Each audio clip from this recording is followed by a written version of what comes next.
Hello! Today I want to talk about time management, prioritising, being busy, taking control of our lives, all of which is wrapped up with each other. Because it doesn't matter what client I see, where I am, when I say to somebody, how are you doing? The answer is 90% busy. Busy, really busy, really busy.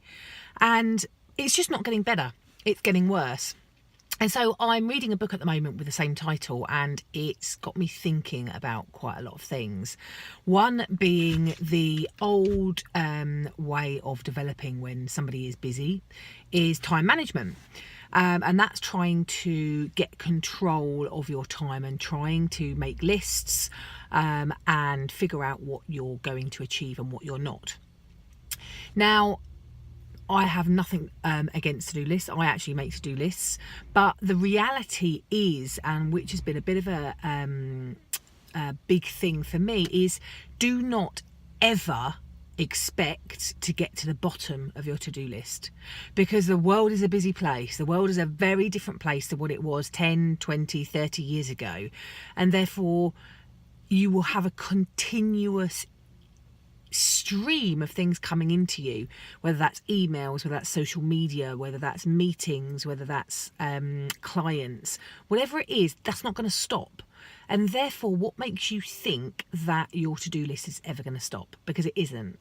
So the more we can come to terms with that, and the more that we can accept the fact that that is not going to change and we will always have a list, the calmer we can become.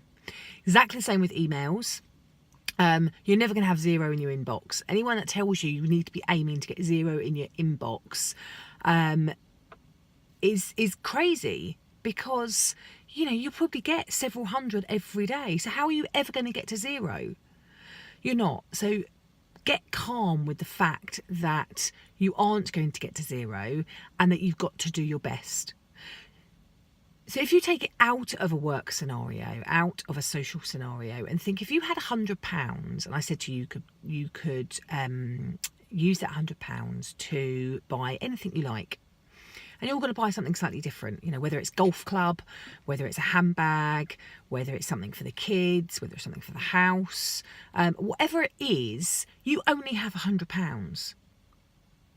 So you can't buy something for 120 if you've only got £100. So why is it that you have 24 hours in a day, but you continually try and fit in 36 hours worth of things in 24 hours? You can't. So now it's all about taking control back of the choices that you make. And I say that, the choices you make. Because nobody can make those choices for you. If you have £100, it's your choice. You can put it in the bank, try and invest it, try and make it into 150 to really buy the thing you really want. But that choice means you're not going to have it right here, right now. Or you get a lesser quality thing, or a less amount of a thing that you actually wanted. You might invest £50 and buy something for £50. Or you spend the 100. That is your choice. But there's no point moaning about what option that you have made, because you chose it. And it's exactly the same with your 24 hours in the day. Sometimes we need to step back and think. We need to allow ourselves some thinking space to figure out, if we have 36 hours worth of things in 24 hours, which things are the priority? Which things are going to create the biggest impact in our lives, in our working lives, to our children, to our families, to our colleagues? And we have to choose what we are going to accomplish within that 24 hours.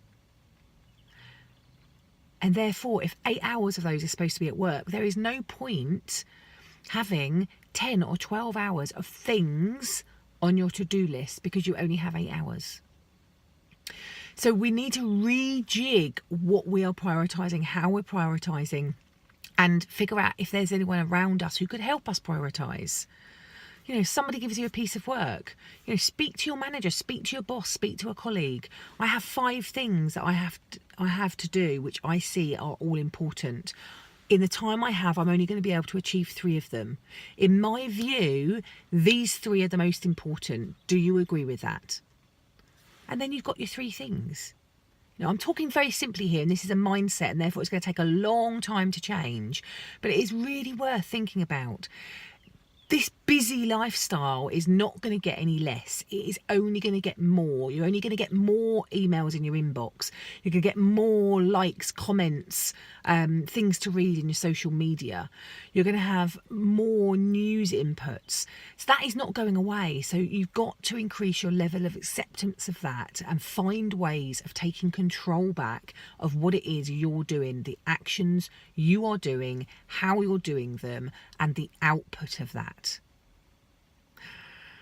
So I hope that makes sense. I'll come back to you with more ideas and tips in the next couple of weeks, but please do let me know what you think. This is about trying to take control back of your lives and giving yourself some space to think and feel again, because otherwise life is going to get really miserable and none of us want that. So I hope that helps. Let me know what you think. Please do comment below and I will speak to you soon. Take care.